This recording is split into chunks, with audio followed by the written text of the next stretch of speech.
Oke, halo, selamat datang di Bonding Bongkar Wedding yang akan membahas segala sesuatu tentang persiapan pernikahan.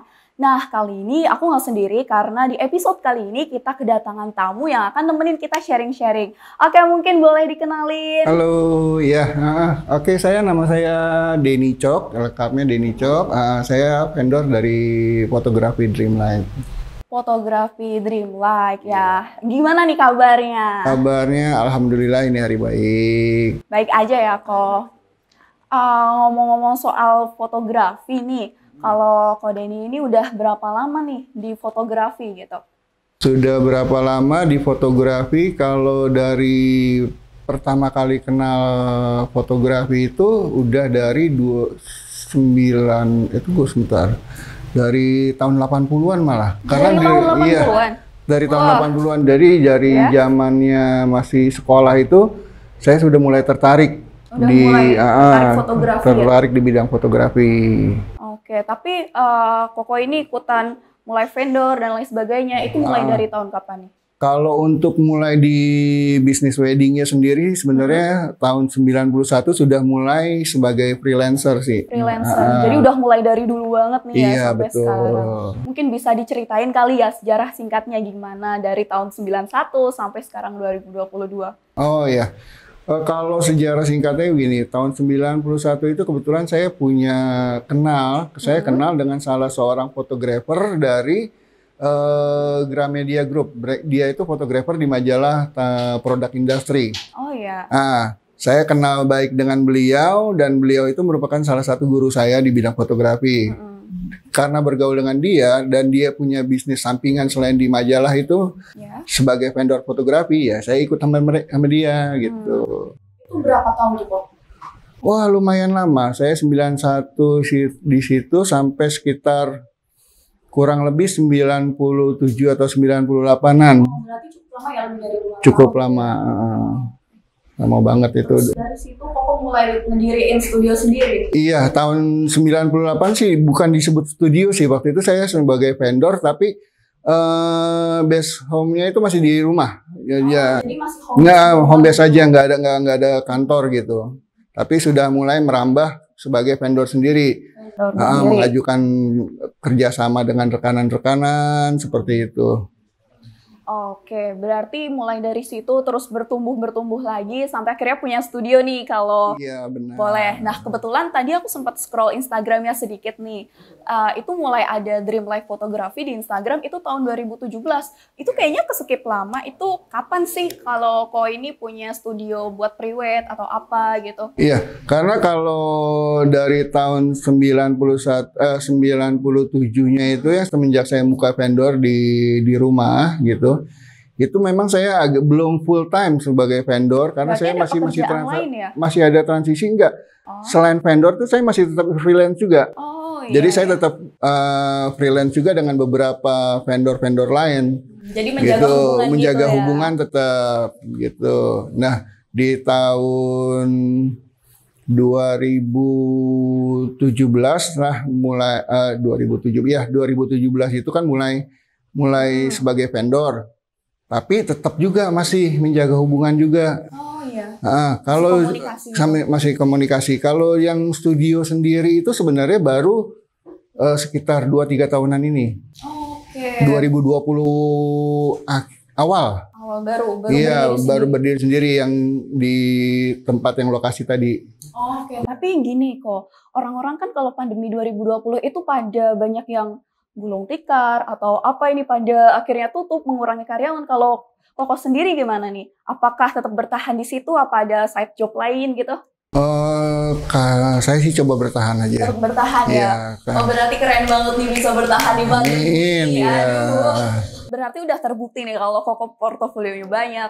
Tetap klien ada tetap yang masuk ya? Klien ada yang masuk.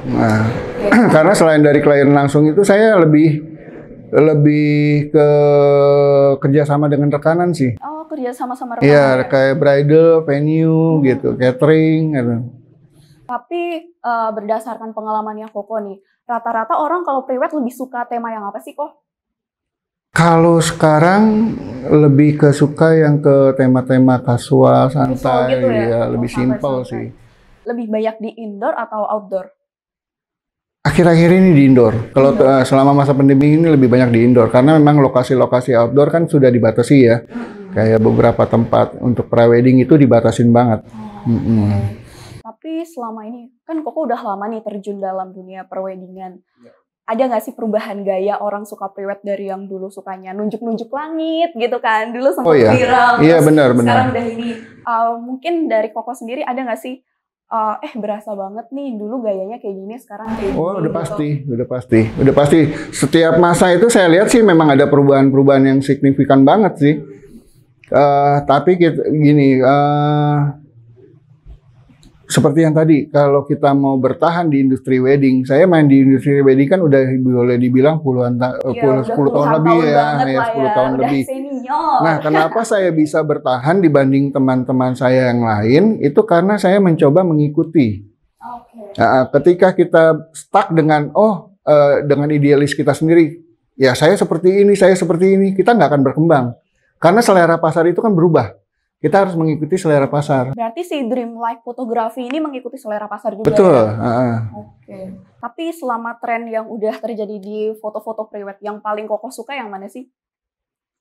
Saya sih suka semua sih, selama menghasilkan uang sih, selama orderannya berjalan lancar ya, fine. Selama bayarnya lunas, langsung gas. Saya gini, kalau untuk di selera itu saya lebih ke keinginan klien sih sebenarnya. Iya, karena sebelum prewed biasanya saya pribadi sering share dulu ke klien, mereka maunya seperti apa, konsepnya seperti apa. Jadi ada discuss dulu ya sebelum akhirnya prewed. Iya. Karena apa yang menurut kita bagus belum tentu menurut klien itu bagus. Tapi rata-rata kalau prewed kayak gitu dari mempelainya atau dari Koko yang ngarahin? Ide awal dari mereka. Iya, terus kita yang ngembangin. Kita yang ngembangin. Berarti bisa konsultasi juga nih. Oh iya, harus dong. Kita harus sebagai vendor harus selain harus itu nyediain make up, terus nyediain busana gitu nggak sih kok? Apa cuma foto aja nih? Ada yang include make up, karena saya juga ada punya tim make up juga.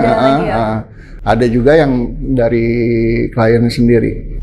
Berarti bebas nih, ada paket tertentu. Betul. Tadi kan kita udah bahas tentang prewed. Kalau masalah pas foto di hari hanya, berarti Koko udah sering juga dong? Udah pasti. Kalau adat-adat kayak gitu juga udah sering dong? Udah pasti.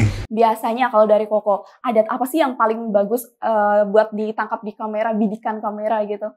Adat apa yang paling bagus? Semua adat punya kelebihan masing-masing menurut saya. Tapi kalau dibilang yang lebih maksudnya punya variasi, punya banyak itu, banyakan sih Chinese. Karena Chinese itu masih banyak prosesi-prosesi yang wah banyak dah dari jadi mereka prepare, dari mereka prepare pemakaian jas, penjemputan, ada tepai, ada pemberkatan gitu-gitu. Jadi makin banyak adat, makin banyak fotonya. Iya, betul. Kalau selama ini ada nggak sih kendala pas lagi foto prewed atau foto di tempat gitu, pas hari H gitu? Kendalanya yang paling banyak apa sih kok? Kendalanya sebenarnya sih nggak terlalu sih ya. Kalau saya sih selama ini belum sampai secara teknikal nemuin kendala yang berarti itu nggak ada. Paling masalah waktu. Masalah waktu karena kemepetan atau dari misalnya mohon maaf ya, saya nggak WO gitu ya misalnya, atau ya wedding organizer tapi kadang-kadang ada kondisi di mana WO kadang tidak memperhitungkan prosesi pengambilan sekian lama seperti itu sih. Tapi itu jarang banget terjadi karena biasanya kita pasti sebelum wedding itu kalau ada ketemu WO kita pasti technical meeting. Jadi di situ discuss dulu sih selama ini sih. Ada nggak sih request dari mempelai yang tiba-tiba aneh gitu? Saya pengen difoto kayak gini, saya pengen difoto kayak gini gitu. Kadang-kadang ada, selama kita bisa ikutin, no problem dong. Ya selama kita bisa ya, dengan catatan selama kita bisa dengan kondisi yang memungkinkan gitu. Ya kalau kondisinya nggak memungkinkan kan ya jangan dipaksa juga. Kalau kita suruh nyelam ke dalam air misalnya pre-wedding di dalam kolam ya nggak mungkin juga kan. Pre-wed kayak gitu pernah nggak sih pre-wed yang di dalam underwater air? Gitu ya. Underwater pre-wed saya sendiri belum pernah sih. Belum pernah dapatnya kayak gitu. Tapi tempat yang paling unik apa tuh kok? Pas pre-wed? Pre-wed Bali sih saya rekomen banget. View-nya dapet cakep banget. Iya, tapi sekarang ini malah ke Sumba sih. Sumba, ya? Iya, NTT itu lebih lagi ngetren, lagi booming sekarang daerah-daerah sana.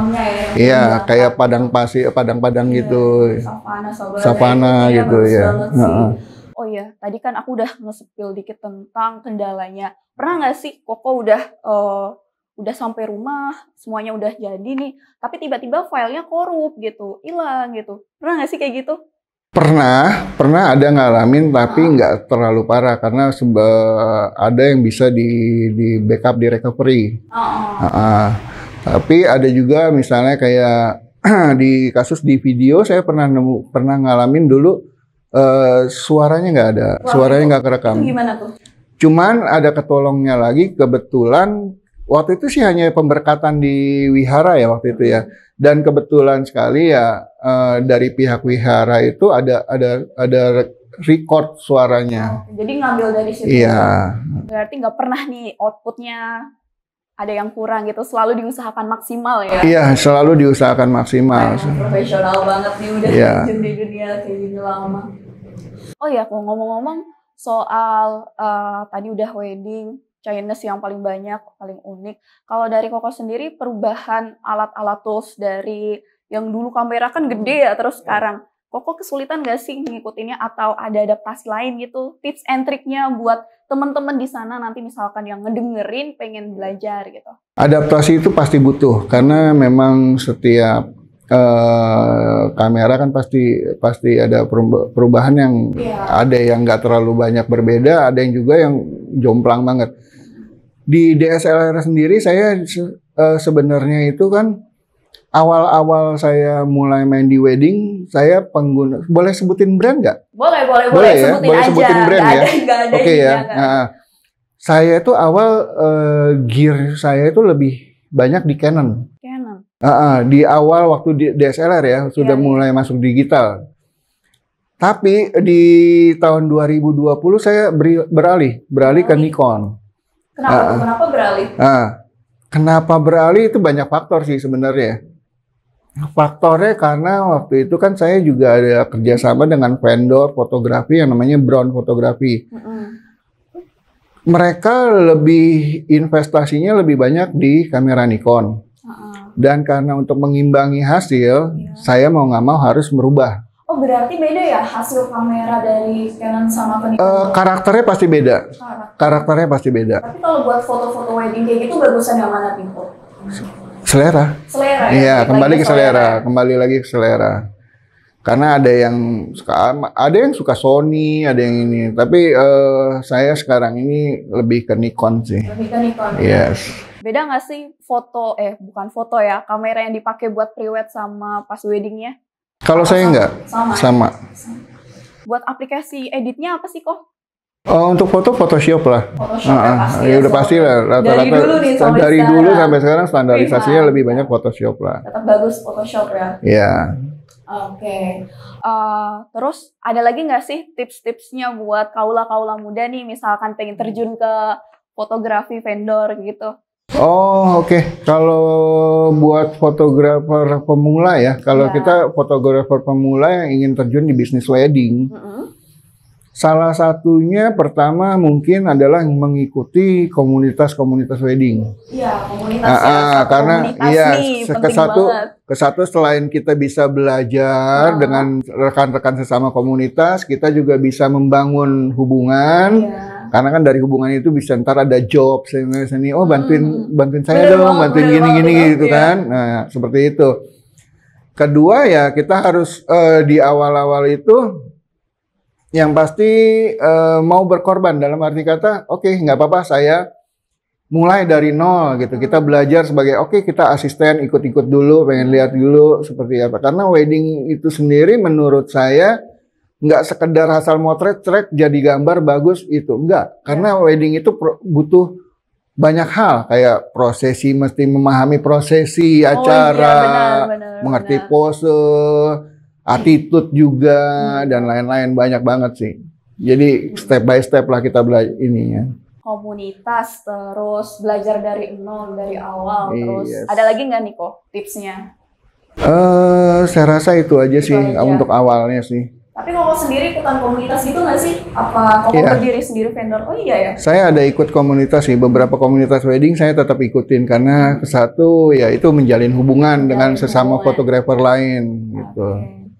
Kalau yang tadi mulai dari awal, berarti Koko dari awal mulai benar-benar asisten, terus ini gitu. Iya benar. Saya waktu pertama kali sendiri bisnis di mengikuti yang saya bilang tadi fotografer dari majalah itu, saya mulai dari awal dari nol. Saya hanya megang lampu, megang kabel, gulung kabel, bawain tas, iya karena saya penasaran gitu, pengen tahu ini prosesi wedding itu seperti apa sih gitu. Sampai akhirnya bisa bikin studio ya. Iya.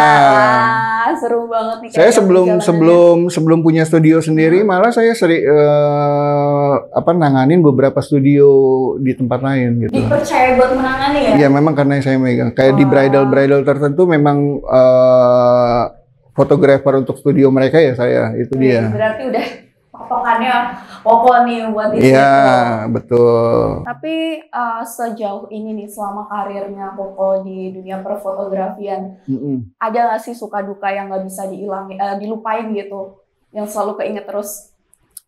Banyak sih ya, kadang-kadang sukanya dulu deh, dukanya dulu aja nih. Dukanya apa ya? Dukanya itu kadang-kadang ketika kita sudah melakukan sesuatu yang maksimal, tapi respon dari klien ya fine, oke, biasa aja gitu. Maksudnya nggak ada apresiasi tertentu. Itu yang pertama, kayaknya apalagi dibanding-bandingkan gitu. Oh iya, itu kayak nggak enak gitu. Ya, kedua selain itu pernah ngalamin juga ketika ada beberapa klien yang tidak melakukan tanggung jawabnya, dalam arti kata melunasi pembayaran, kabur begitu aja. Terus dari Koko gimana tuh?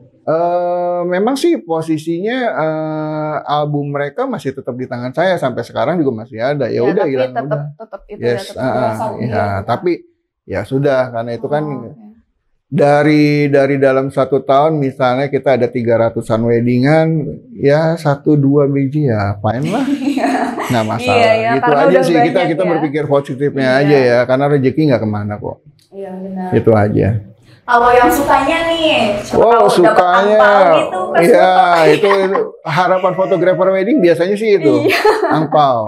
Lumayan ya buat tambah-tambah gitu. Saya pernah waktu itu sebagai freelance, bukan di vendor saya sendiri. Saya sebagai freelance waktu itu fee saya di tahun berapa saya lupa, fee saya itu masih 500.000. Pada zamannya Pada zamannya ya 500.000 dan saya dapat angpau 2 juta.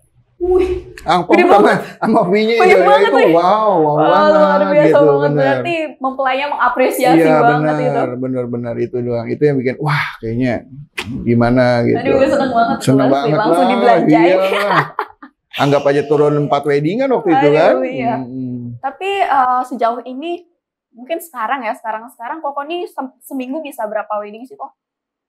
Kalau sekarang ini dari vendor saya sendiri memang saya batasin karena keterbatasan tenaga kerja, manpower-nya kita terbatas, paling sekitar 3 event per hari, 3 event wedding per hari. Paling banyak nih sejauh ini sebelum dibatasi ada berapa nih? Saya sempat nanganin 7 sampai 10. Seminggu? 1 hari, iya 1 hari kerja itu.